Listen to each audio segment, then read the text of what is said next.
Good evening, everybody. We'll call to order the October 2nd, 2025 workshop meeting of the Downers Grove Park District. Can I have a roll call, please? Mr. Bender. Here. Mr. Dahlstrom. Ms. Johnson. Here. Mr. Lunt. Here. Ms. Wall. There are no commissioners that are required to participate remotely. Is that correct, Mr. McDaniel? That is correct. Moving to our pledge of allegiance, we rise and face the flag. I pledge Allegiance to the flag of the United States of America, to the republic which stands one nation under God, indivisible, with liberty and justice for all. Thank you. Mr. Adam, are there any changes to the agenda? There is not. Do we have any public comment? Anybody online? No visitors, no public comment.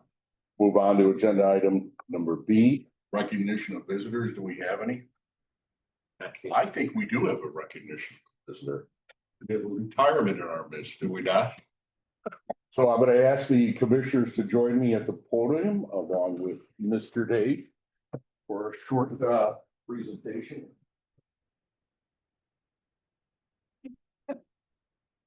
You're all right over there.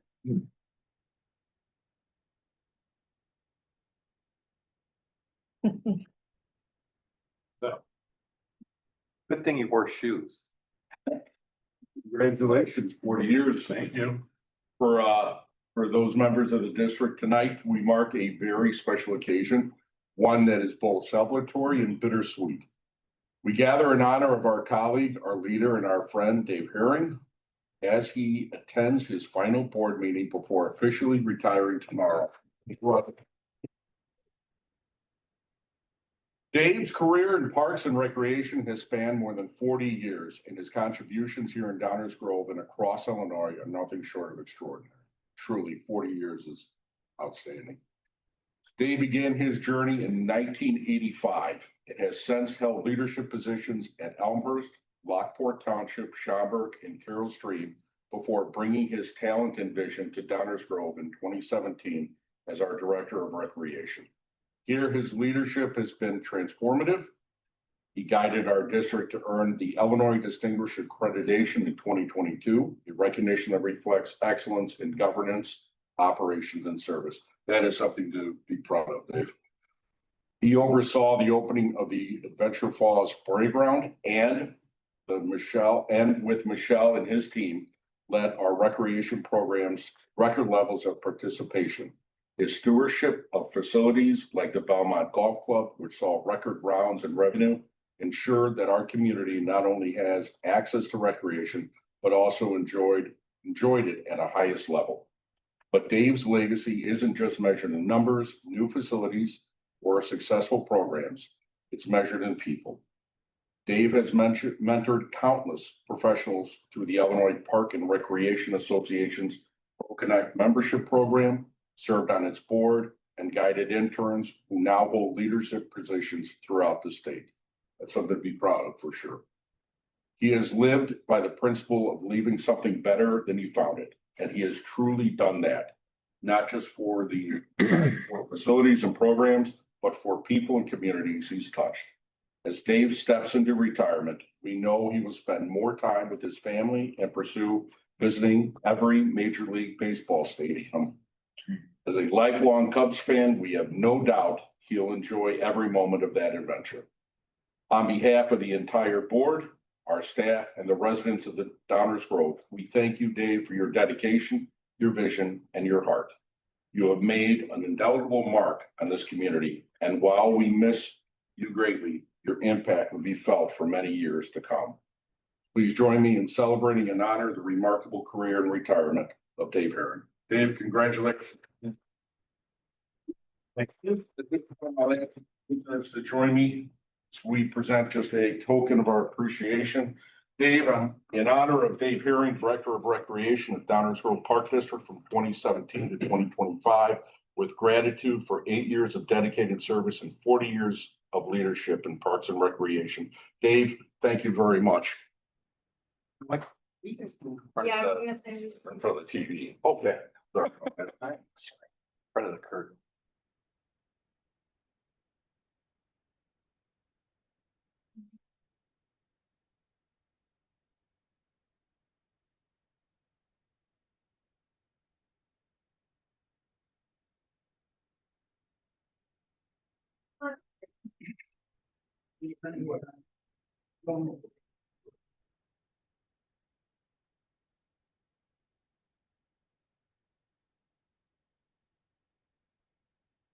Thank you. Thank you very much.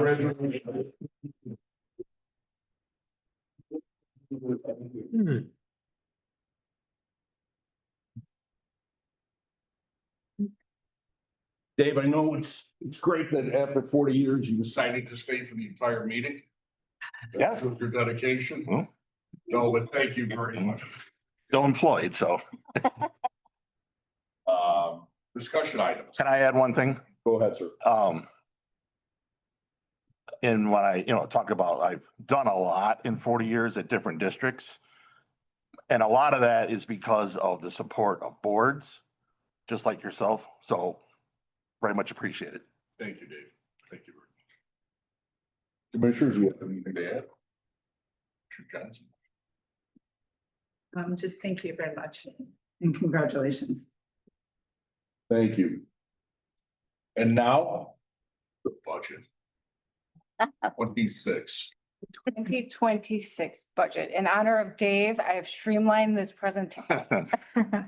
I have cut out a number of slides from previous years, so we are only going to discuss the major categories of revenues and expenses, not every single category that Craig and Brett might remember last year. But before I actually dive in, I need to say thank you to the directors and their staff, as it's their staff that put together the budget numbers. It's the rec supervisors, it's the assistant superintendents, the directors that go in and actually key in the data for then me to analyze, write the report, do the presentation. Total team effort here at the district. Awesome. Now, I understand with three of you guys here tonight and not the full board, it will be difficult to get consensus on some items that we typically look for at the end of the presentation.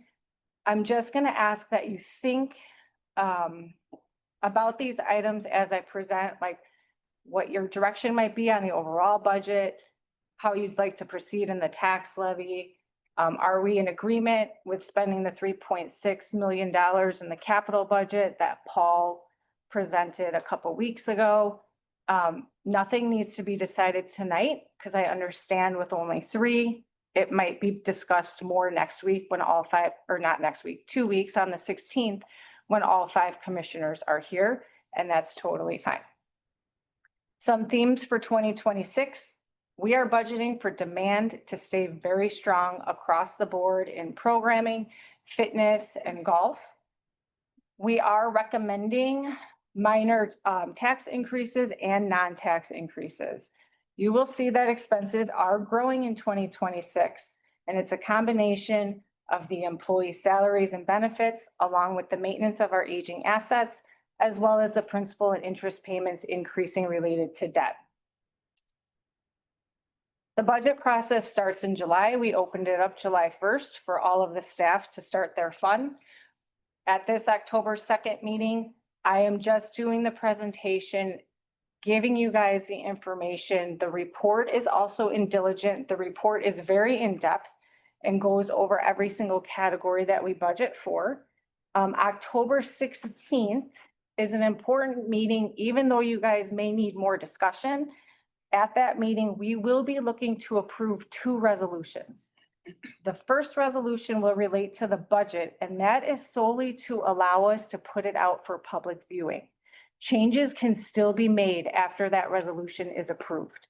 We need to have the budget out for public review 30 days prior to the budget hearing, and the budget hearing takes place at that December board meeting. The second resolution relates to the tax levy. And that is simply showing that we've determined an estimated amount of funds to be raised by taxation.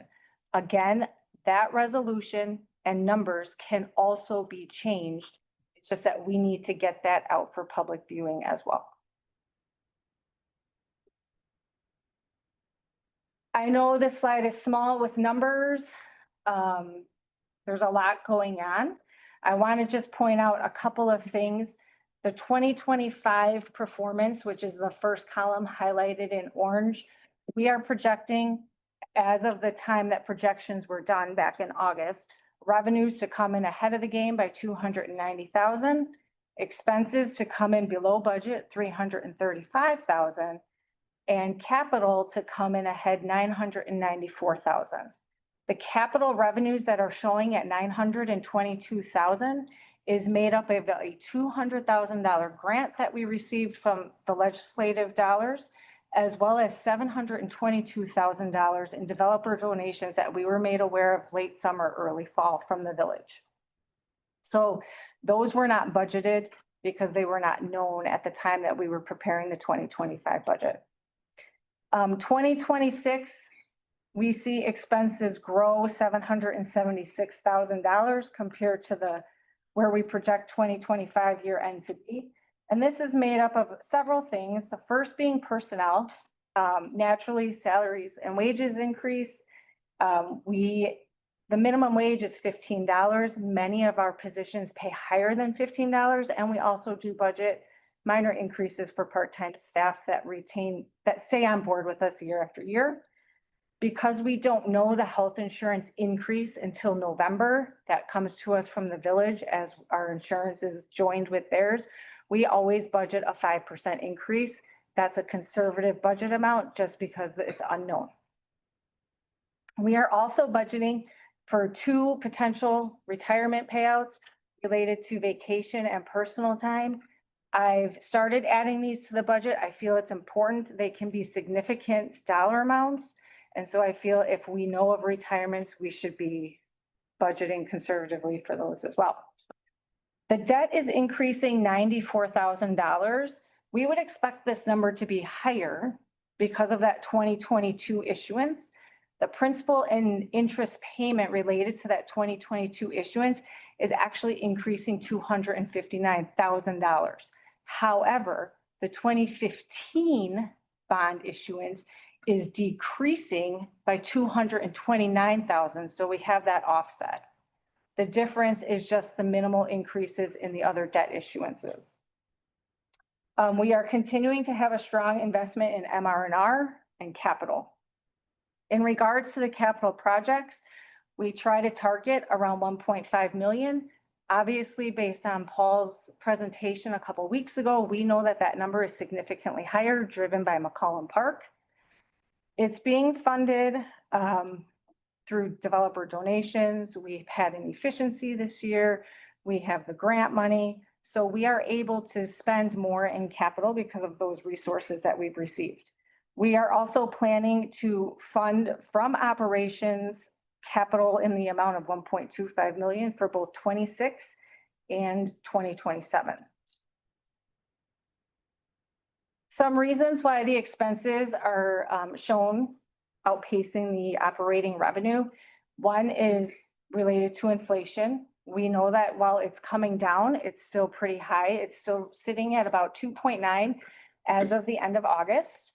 I will say we have now seen our second vendor slap us with the tariff fee. I think some vendors are building it into their standard pricing, while others are breaking it out and showing it as a separate line item.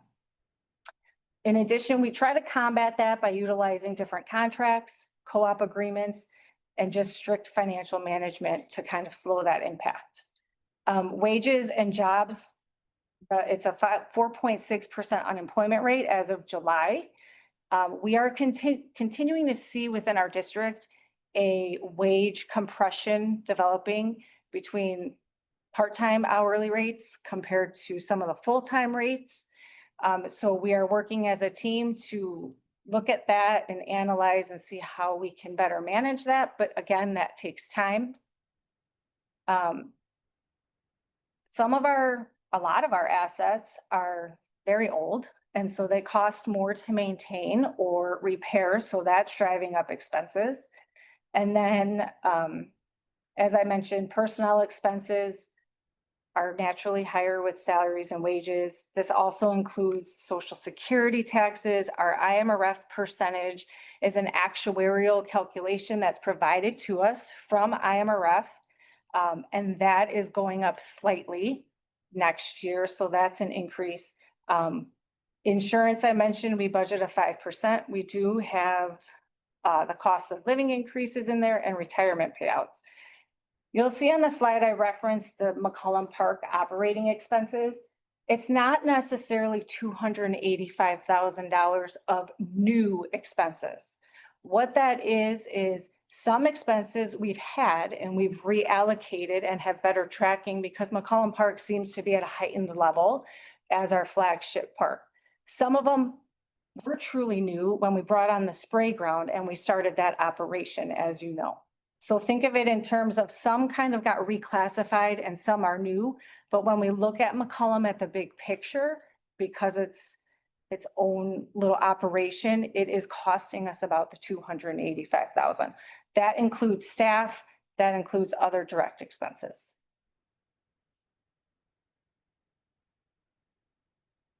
We are budgeting, obviously, an increase for property taxes, as well as minor increases to charges for services.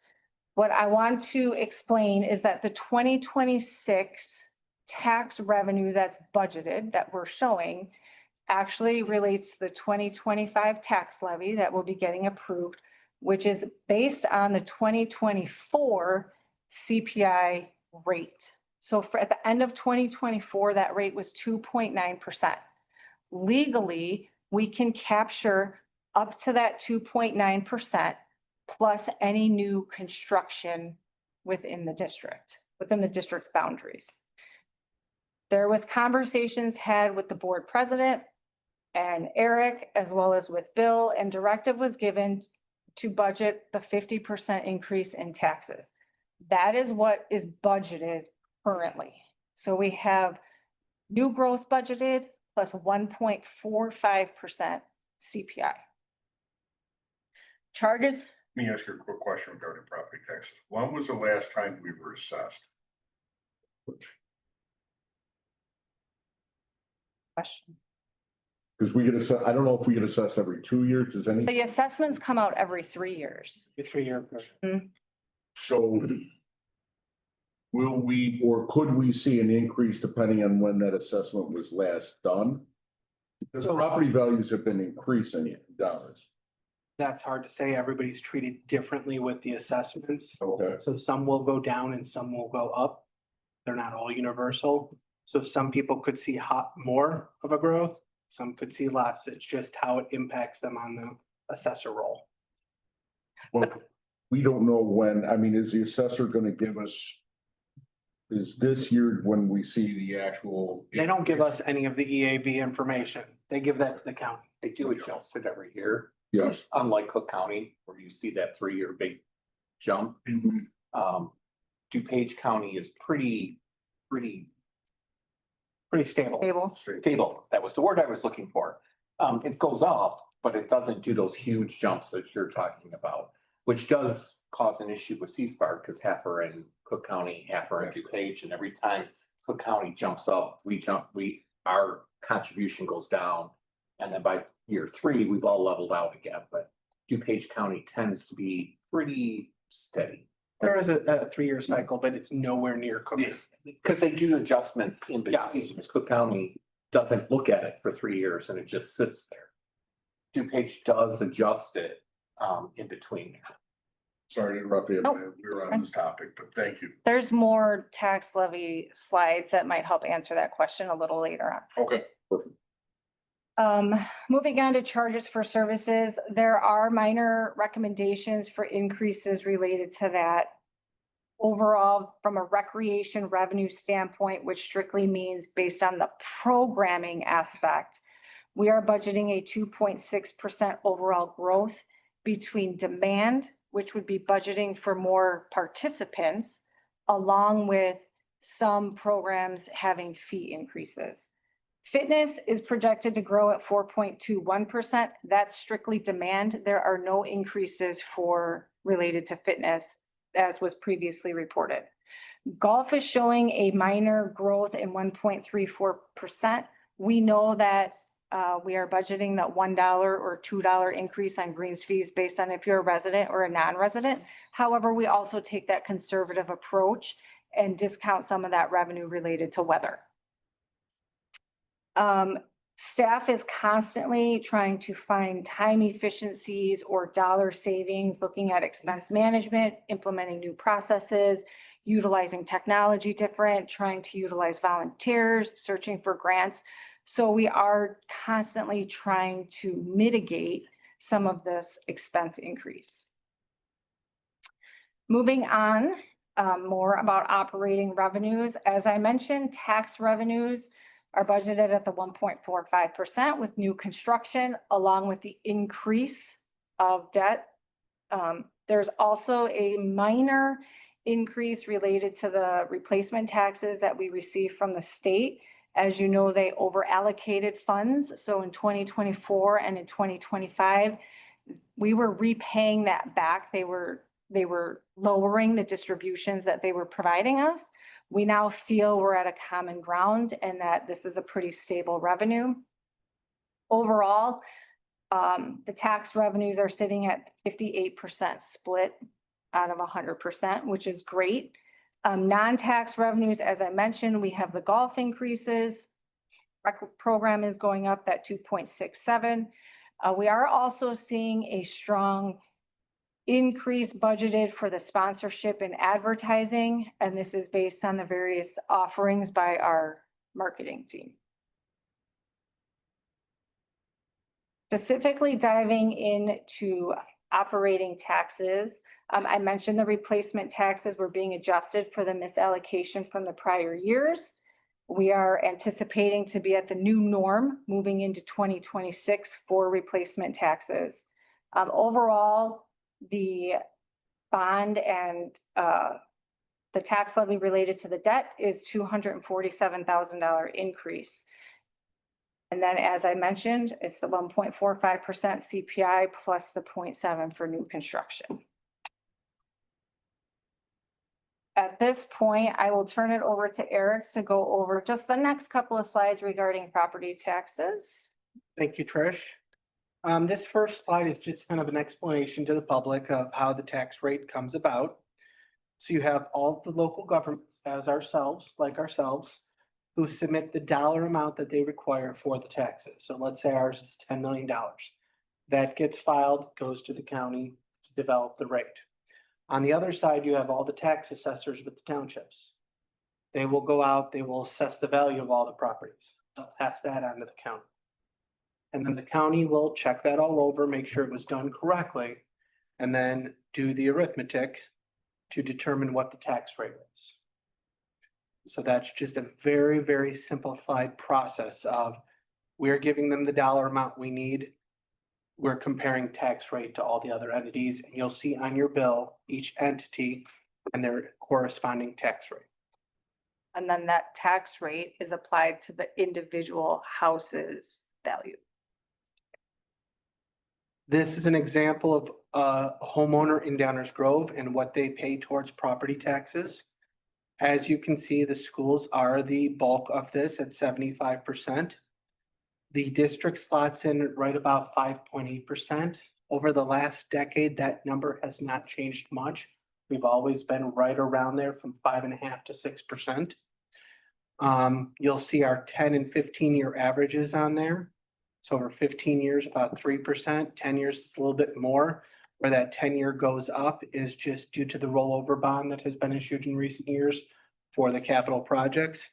And you'll see a little note there. So essentially what this 5.8% is telling us is for a taxpayer, 5.8 cents of every dollar or $5.80 of every $100 of taxes comes to the park district.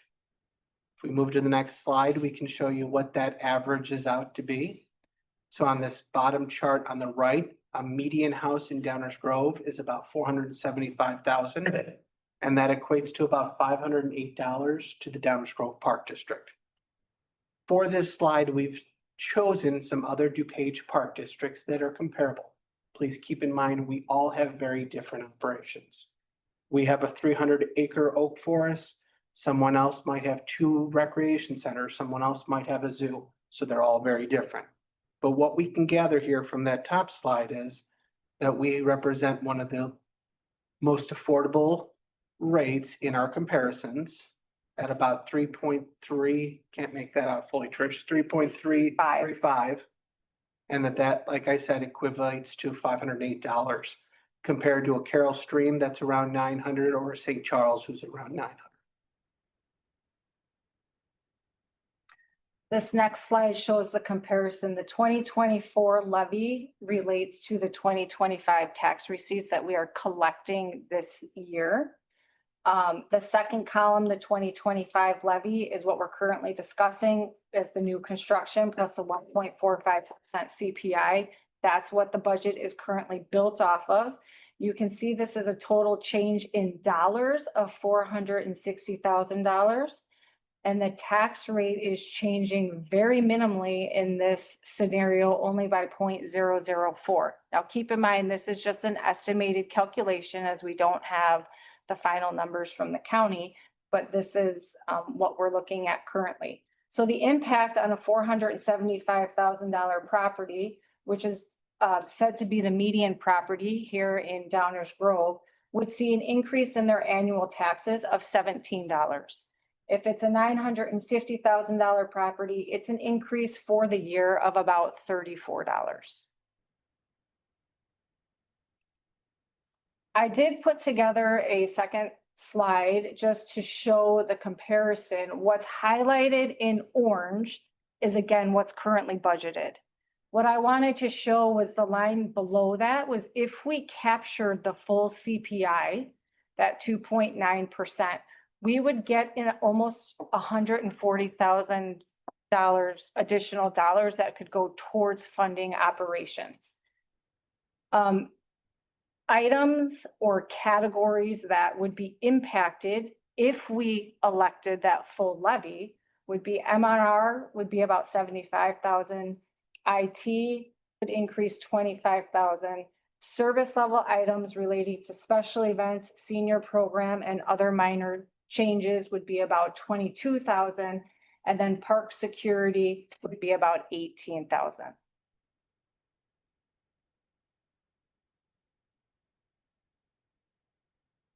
Our second largest category of revenues that we're going to talk about tonight is charges for services. It comes in at 33% of the budget. As we've reported all year, we've had very strong performance across the board in all of our rec programs, golf and fitness. For 2026, specifically for golf, it's about a $22,000 increase due to the minor fee increase. Golf is strong. This allows us to continue with our, to maintain the capital improvements out there. For fitness, we are expecting an increase of almost $43,000. Again, there is no fee increase for fitness. This is strictly based on growth in memberships, growth in personal training, changes to group fitness offerings to attract new participants there. For rec programming, we are showing an increase of about $98,000. This is minor fee adjustments plus demand plus new programming that staff is engineering. What I want to say about rec programming, just to give a couple examples, is our camp, adventure camp for our teens. They go on a lot of field trips. And not only are those field trips increasing, but that bus transportation is skyrocketing, which is causing staff to go out for an RFP on that. Or a bid on that, I'm sorry. So that particular program was increased, a $10 per week thing, because we have to offset those costs. Those are hard costs to us. We can't absorb them all. However, a program such as youth soccer, where we see 1,500 participants, is a 0% increase. So while we could capitalize on that, we're choosing to not, because we understand and we know that we don't want to have fee increases across the board. So staff was really diligent in looking at each program and strategically what needed to be increased versus what didn't need to be increased, which is how we settled at this 2.7% increase across the board for recreation programming. Moving on to the 2026 expenditures. Historically, we try to see operating expenditures expenses for operations at 80%, with 20% related to capital and debt. What I want to point out is debt payments is just another form of investing in capital. We get that debt revenue, we invest it in capital, right? Just we got the revenue, we invested it in the spray ground, and now we're making those payments to pay off that debt. So debt and capital should be looked at together versus the operations. Now, we got the large debt issuance in 2022, which is why in 23 flowing into 24, you can see that that breakdown is a little bit less than that 80-20 split. And that makes sense. We got the revenue, we spent it, and now we're paying it back. As we progress into 2027, you can see that we're trying to balance that back out to that 80-20 split. This is just a fun overall pie chart, just showing the different categories that we budget along with the percentages. In the past, we have talked about every single one of these categories within the budget presentation. As I mentioned earlier, I tried to streamline it, so we are not talking about all of them. You can find information regarding them in the written report, but I'm only going to be touching on 3 different categories. I also want to point out visually, salaries and wages and employee benefits makes up 53% of the overall budget. That is to be expected, as our staff and our employees are our number one asset. Without our staff and our team, the district wouldn't be doing what it's doing, and the facilities and parks wouldn't be looking the way that they're looking. For these personnel expenses, and I want to point out that the 2025 projection is coming in lower than budget, and that's for several reasons. We did have some staff turnover in full-time staff, and there was a lull in hiring the replacements, so there was a savings there. There was a slow start in hiring the new full-time maintenance position that was approved in the 2025 budget. That person didn't come on board till March, but it was budgeted from a January 1 start date. You may remember us talking about the Department of Labor legislation that related to overtime last year that was going to impact a handful of our employees. That was a $30,000 budgeted item that didn't come to fruition because that was overruled. And then we have savings in our seasonal employees and some health insurance savings. For 2026, we are seeing an increase in full-time salaries and wages for a total of $177,000. This is made up of $140,000 related to cost of living raises and $37,000 related to projected retirement payouts for vacation and personal time. A $66,000 increase relates to part-time and seasonal wages. This is for raises for those returning staff, as well as budgeting for any staffing adjustments related to programming. The more kids we have in a program, we have to bring on more staff to keep that child to staff ratio intact. We are also showing a $150,000 increase related for employee benefits. $69,000 of that relates to the health insurance. $31,000 relates to education and training. That's a little bit of a tricky number. We always budget a dollar amount, and then depending on when conferences fall and who can go and who can't go, we typically don't end up utilizing the full amount of funds, but we like it to be available for staff. New for 2026, we put out a new program that was pioneered, allowing staff to have conversations with their direct supervisors regarding different trainings and spreading out the dollars so they weren't all caught at the top of our organization chart. They're now flowing through to some of the lower levels that can really benefit from different trainings and seminars. The remainder of that $150,000 relates to the IMRF employer rate increase, as well as just our typical Social Security and Medicare taxes that we need to pay. The next category to be discussed relates to professional and consultants. This makes up about 14% of the budget. We have split this out into different categories per the chart. I know it's small to see. This is also in the report. $112,000 increase relates just to recreation. This is made up of different program instructions. We contract programs out, so then we need to pay the contractors for that. We are seeing the increase, as I mentioned, related to field trips for both our camps and our seniors. We are seeing an increase related to officiating services for our youth athletics as well as our adult athletic leagues. And then we are also seeing a large increase to our CSPAR costs. This is basically CSPAR kind of catching up on the tax levy that they kept so low for so many years that now they're catching up to funds. So this is kind of like we're the pass-through agency. It comes through in our tax roll and then we remit the money to them. For parks and facilities, we are seeing about a $34,000 increase here. The main driver of this relates to the recreation software moving to the cloud. And then we are also seeing about a $21,000 increase related to the overall district insurance that we carry through PDERMA.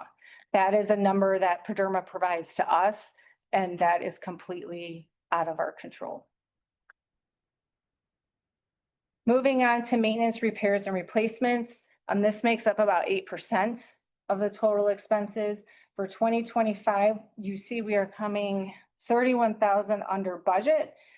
However, it's interesting when you dissect it a little bit because we had actually $24,000 of unexpected HVAC repairs to the Lincoln Center this year that were not budgeted at all.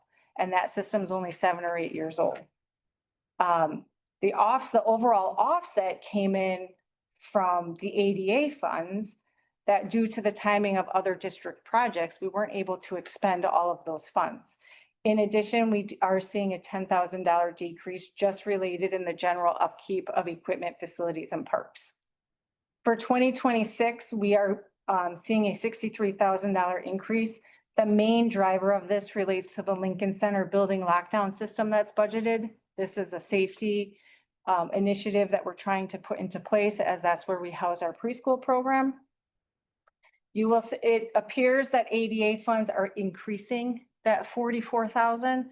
We just kept the budget from 2025 to 2026, the same budgeted dollars. It's showing as an increase because we didn't expend all the money in 2025. Those funds will be used out at McCollum Park as well as other projects.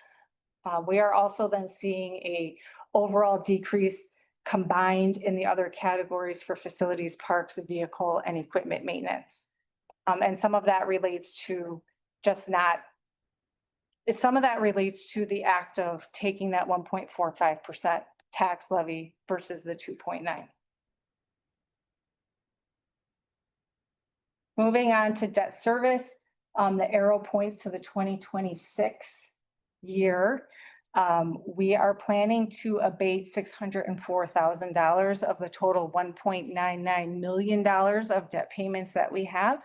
But what I want to point out is starting in 2028 is where you see the top half of the bars in green.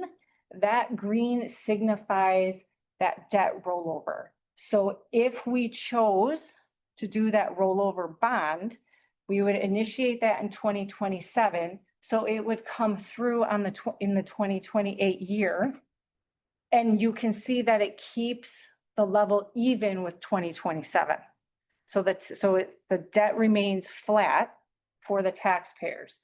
If we elect not to do that rollover, which is ultimately at the board's discretion, where the bottom blue bar ends, that would be the debt payments.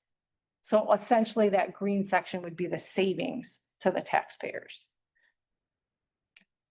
As you know, we do have several, how do I go back? Well, we do have several capital projects as Paul had discussed, our playgrounds, our parking lots, things, door hopper tennis courts, the Lyman Woods Interpretive Center. So there are several projects out there. For capital revenues, I already mentioned earlier, the 2025 projection is made up of that $722,000 $100,000 in developer donations, along with that $200,000 of the grant money. For 2026, we are budgeting that $600,000 OSLAD grant because we received that award. And then we are also budgeting $75,000 of additional legislative funds that were granted to us from the state representative in 2025. We're showing it in 2026 because we have not completed the grant paperwork and it hasn't officially all been signed off on. So to be safe, we're showing it in 2026.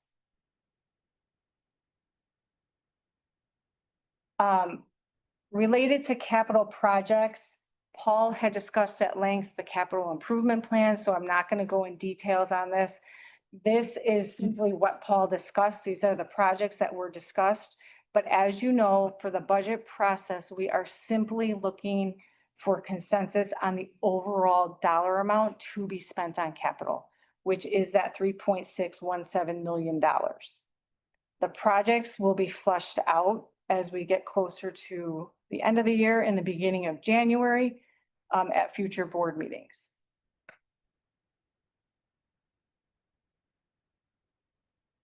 From a fund balance perspective, we are very, very healthy currently. The 2026 fund balance, which has the yellow arrow above the column, shows us sitting at about a little bit better than a 7-month fund balance, which is great. Our fund policy is 4 to 6 months. Moving all the way to the far right, under that months column, we are projected to have a fund balance of 6.7 months. That is projected out at the end of 2027. And the reason why we project that out is just so we can have an idea for future planning. So for example, if we look at the special recreation row, that fund balance at the end of 2027, as of now, is projected to come all the way down to 4.7. So Eric and I discussed at length that last year, you might remember, we increased and we added that additional $100,000 to the tax levy specific for special rec. We opted not to add additional funding this year since we did it last year. So in an effort to keep the taxes low, we figured we can skip this year, and then next year we will have to consider adding additional funding to the tax levy for special rec based on how next year goes, the end of this year and how next year goes. So I just want to point that out, that is on the horizon in the future. That $882,000 that you see in the assigned column, that relates to developer donations. We have said in the past that developer donations will be held and to go towards McCollum Park. Really what the developer donations do is it's additional revenue above and beyond what we plan to spend. So even though it's earmarked towards McCollum, it just frees up our other dollars and our other buckets to spend on different projects.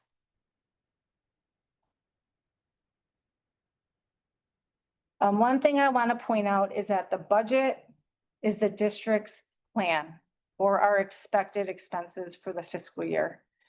It's a guideline for staff for us to use as we move from January through December each year.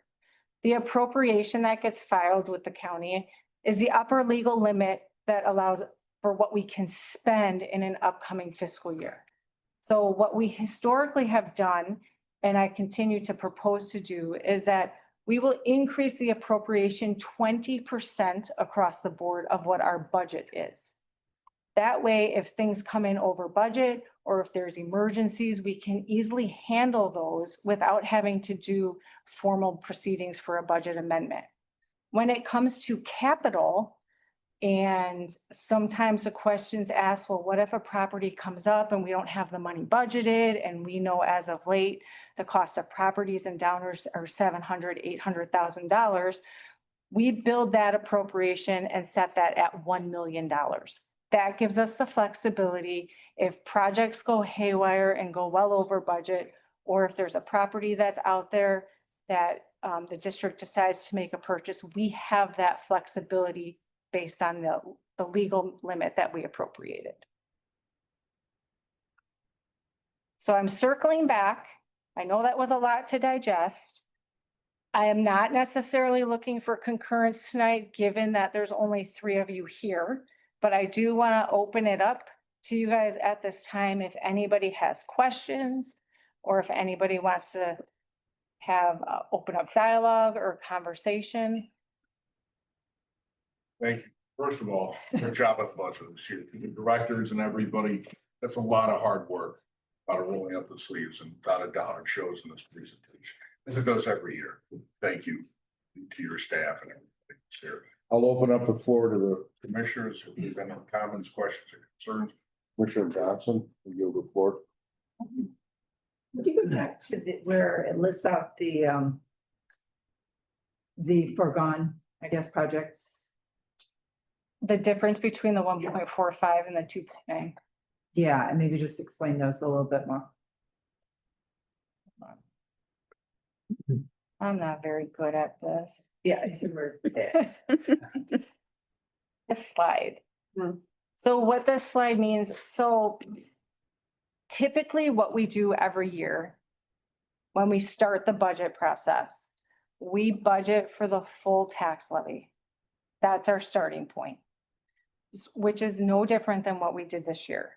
As we were in that process, the directive and guidance came to move to that 1.45%. So staff pivoted, and when we take that revenue, the corresponding revenue amount of approximately $140,000, we also removed about $140,000 of expenses. That was not me removing those dollars. That was all of us directors around the table figuring out what could be removed and what would be in the best interest with as little impact that we could have. So by doing that, these were the items that were impacted.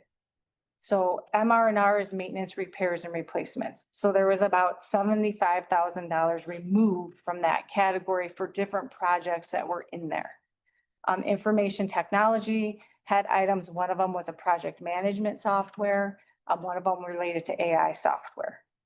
The service level cuts is special events, almost $12,000 in special events. Special events is tricky in that some of them are free and some of them have a fee based on what they are.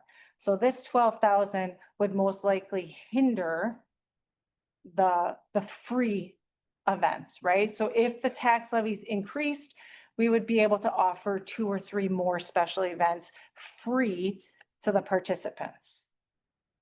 As for the seniors, we would be able to include additional programming up to about $2,800. And then we also had park security in there. This came to light because of the column and what we're seeing out there. So if there is additional funds awarded, we could put money in for that. So that is kind of, does that answer your question? Mhm. Okay. Yeah, thank you. Did we get into naming any of the special events? We did not. I don't know which special events we got. Because special events are always in flux and the rec staff and marketing always come up with new ideas that they may say, oh, we're budgeting for this event, but then they may pivot and do something different. So we kind of collectively just look at the dollars. When I think about those special events, right, you think of the way that Dog Days has grown Correct. and what that does for the business that comes to downtown Downers Grove, to the Half Dog Barkery, I'm sure on that particular day, but other restaurants, Mhm. dogs out. Friday, I was just going over to the Flannel Fest to get barbecue. I waited in line for an hour to get barbecue. There was, I mean, at least 500 people there. If you told me 1,000 people cycled in and out, I always figured about it. Estimate about 1,000 people. Yeah, I would believe it. 500. But in an event That's a like, good example, so that kind of stuff is kind of in the budget. But once the budget's passed, then the rec staff goes, okay, let's green light that or not green light that, because, you know, wherever the budget's gonna be, so that's kind of how it works, and as Michelle knows, sometimes. And granted, we've been pushing really hard on more special events. A few years ago, we were frankly light on special events. I think we're kind of where we almost need to be. But we've really pushed harder to be special events because of that kind of stuff. People like that one day, one hit, come out for it. They're not making 6-week commitments. It's a really good community. It's a community builder, service. it's bringing people out of the house, it's so nice to bring people to downtown. Right. People I was in line next to Some at don't the work. I think barbecue. Berry Fest was new this year. The one. Different age group. About 300 people came to that though. Yeah, Got wings. Kids. but I mean, I think that the community impact of the special event is not just, what it cost us, but what it brings in, Mhm. into the city. And so I hate to see us cutting too many special events. The seniors thing, that looks like that's one event. That's some like lunch and learns or It's a combination of lunch and learn socials. And then, I also was feeling with the park security and IT is kind of built into that too. There are security elements to IT. I know that's hosting a lot of things too, but it does seem like with the complaints that we're getting about the parks, with the vandalism that we're seeing, and knowing some other expenses, improvements that have been discussed over the year that the park district might want to do in the next year as things might come available. I am certainly leaning more toward to going to the 2.9%. I know last year we did just halfway up the CPI and then new construction, and I felt that was the right thing to do that year. I felt like, inflation had finally cooled off a little bit. We had been maxing it out every year and next year we've already seen the impact of tariffs. We don't know what the impact's going to be next year. Certainly that could very easily impact the MR&R budget. And one of the last things I want to see is for our facilities to start falling apart, for our equipment to start falling apart. I mean, those changes that we made to the gym this year are great, and I think we can keep doing that to the fitness center. So personally, and I know that we're missing a couple of board members here, but I'm leaning toward going with the 2.9. And of course, we're always going to do the new construction. I don't think anybody debates during new construction. So that's where I'm leaning. Commissioner Johnson? Yeah, I would agree, especially see understanding kind of what, where that money would go. And especially at least, as we kind of discussed yesterday, at least putting it in upfront. In the beginning, we can always pull back if we decide.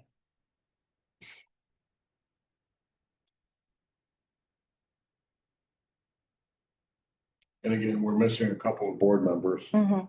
For sure. so it's difficult to Yes. So what get direction without. Correct. Whatever. So what I will do for the October 16th meeting, I will have 2 copies of the resolutions. Okay. One, the budget and appropriation and the tax levy resolution at the 1.45%. And then I will do a second version, so it's ready to go at the 2.9%. So you guys will be able to have your discussion when all 5 members are here and decide which way you want to go. And then we have the documents ready. Any dean can get those off for signature. I'm leaning right now to the 1.45. I'd like to just hold the line right now. It's a strange budget year because we're giving a budget to a new executive director. And this budget will look completely different next year, depending on who the executive director, what their goals and ambitions are as well. So we're kind of in a little bit of we're giving a budget that somebody's going to be an executive really doesn't have Right. the input. But the 1.45, correct me if I'm wrong, reading your material is that we're not in any dire straits. We're not in the red. It's a solid budget. Solid budget. What the impact will be a cumulative impact. So it could, not taking the full tax levy now could impact us later on because you can't go back and recapture those dollars. If you don't levy them, you can't recapture those dollars. And so that's where last year we didn't take the full levy. If the board chooses not to take the full levy, that's fine, but we need to understand that in the future, that could pose a problem. If we're looking in the short term at 2026, the budget Is is solid. very strong. Yes. So if the new executive director comes in and their recommendation is at 2.9, we can do that. You Well, know, we would have already passed past, the budget. not for this budget, I'm talking about for 2020. Correct. That's correct. That would. Because that will be a. Whatever the CPI is at that. At time. that time. Yes, that is correct. Whatever the CPI is. At the end of this year. Yeah. It's always a moving target. It is. It never changes. The formula they use unless Springfield wants to change. Plus construction. Plus construction. Plus construction, yes. So, again, reading the material, we've got a good heartbeat. There's nothing that's. There's nothing alarming at this. alarming. Mm-mm. We have a substantial rainy day fund. Correct. That is correct. So the repercussions are what is listed if we decide to remain at the 1.4. Correct. Correct. Plus, we have our investments that are rather healthy, correct? So they are currently healthy, but I will say, interest income was budgeted conservatively again Okay, this year. And that is simply because we just don't know what is gonna happen out there with the feds and the cutting of rates. I will say the investments that we currently are holding have very strong interest rates. But as they come due and we reinvest, the interest rates could be lower. We do keep a good chunk of cash liquid, and so that rate fluctuates on a daily basis as the Fed rate cuts come into play, that rate comes into play. So it's still budgeted strong. It's just more of a conservative number. now, as we talked about before, circling around back to the property assessments, there's almost every cycle an increase in property values in Downers Grove. Increase or decrease. Well, on the majority. Overall, Years, it's an increase. We've seen decreases, but those are usually in recession years. Recession years. If we could in fact see an increase in revenues based on the assessed value of the home. no, because the tax levy sets the dollar amount that we're seeking. We get no more So So you, higher value. you're actually levying a dollar amount Well, that gets then converted into a percentage. You don't levy the percentage. correct. So, understood. so that the increase in the Assessed EAV value. doesn't change the dollar amount. The dollar amount is the dollar amount. All it changes is the individual tax rate Right. that shows up on the tax bill for the Downers Grove Park District. Understood. Okay. Again, you know, it's interesting. We'll have to wait. Sorry, we couldn't No, that's fine. come to more of a consensus. But good work on the budget. So even if we decided to go with the partial, the 1.45, there's no guarantee the actual amount stays the same. The 0.0, The rate, the tax rate, the tax rate. the tax rate most likely will change because our tax rate, we're estimating it based on what the current EAV is and, you know, doing a slight growth increase to that because we don't know that EAV dollar amount that's going to be used to calculate the actual property tax bills. With the way the state of Illinois has property taxes, a lot of is a guessing. You're guessing what the other bodies are gonna do and how the assessors are going to assess the property. So we typically try to look at some of the sales, some of the growth, some other factors, CPI, to just try to get an estimate of how much the values might change. Typically, the way the math works out, because the EAV is going up faster than CPI is going up, the rate actually starts to drop down. Because again, you're back to limited based on the dollars that you're levying per year. So in high growth communities, they used to tout all the time, the rate's going down, the rate's going down. Well, it's just math. I mean, it was just the math.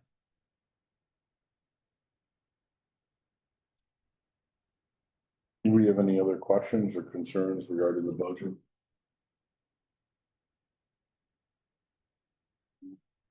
I really would like to thank Trish. She does a fantastic job putting this together. It's a big job. If you do have any questions that come up between now and the 16th, feel free to email Bill, Eric, or myself. So we can put together a response ahead of time for that meeting. That would be great.